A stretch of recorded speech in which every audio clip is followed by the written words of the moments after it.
continued, the way she has touched us through her music has been second only to the way she has touched many of us through her friendship, her inspiration, her encouragement.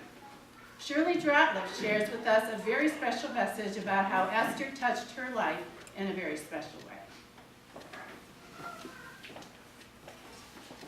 I became a member of Messiah during a period of physical and spiritual recovery.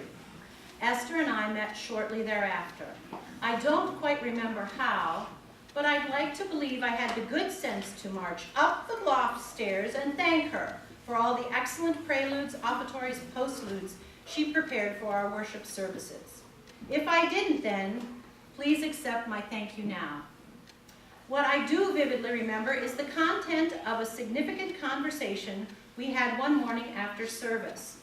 I mentioned to her my loss of organistic skills during chemotherapy recovery. Intrinsically understanding the value of timing, her response to me was that she rather doubted I had lost it, but I just needed to get busy practicing. True teacher. As I began the reconstruction, she periodically checked on my progress. How's it coming along? Became a familiar query. Esther, thank you so much for your great gift to me. Without your gentle prodding, I may well have lost an irretrievable part of myself, and for that I am eternally grateful. I will always be indebted to you. God bless your well-earned retirement, and thank you, thank you, thank you.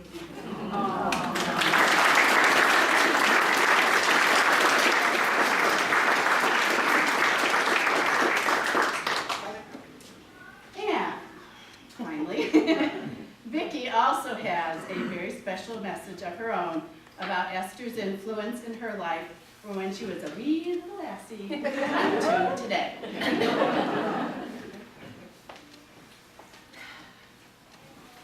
Well, You can read it. I know, I can do this. Before there was a Disneyland, and prior to Elvis appearing from the waist up on the Ed Sullivan Show, and when there were only 48 states in the Union, I was the final baptism at Messiah Church on Berkeley and DeSoto.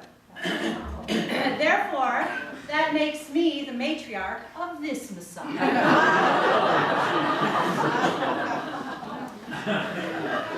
Yeah, it's weird, isn't it?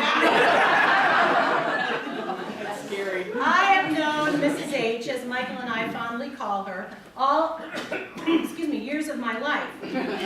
When the Hodgkinsons joined the church and it became time for the Awick children to learn piano, where better than to learn at the fingers of our organist.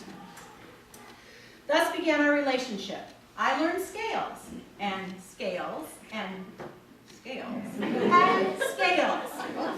Mrs. H drilled them into my head. At this time, my brother was no longer a pupil because he informed my folks that they were just throwing their money away. But to this day, because of Esther, he can still play Country Gardens perfectly. Back to scales. Now, those of you that know my piano skills realize that I cannot read music fast enough.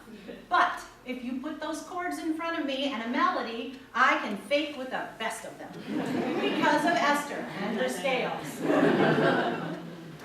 Then Esther and I became a team. I sang, she played.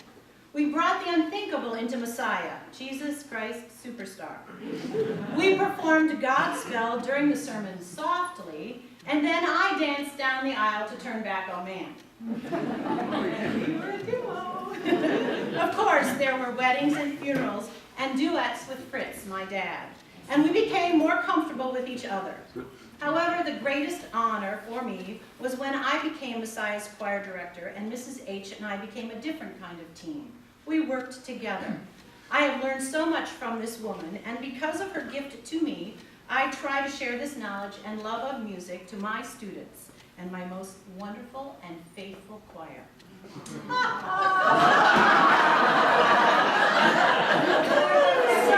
to you, Mrs. H, we sing this parody of A Mighty Fortress. You have given us the joy of Bach, the love of the Four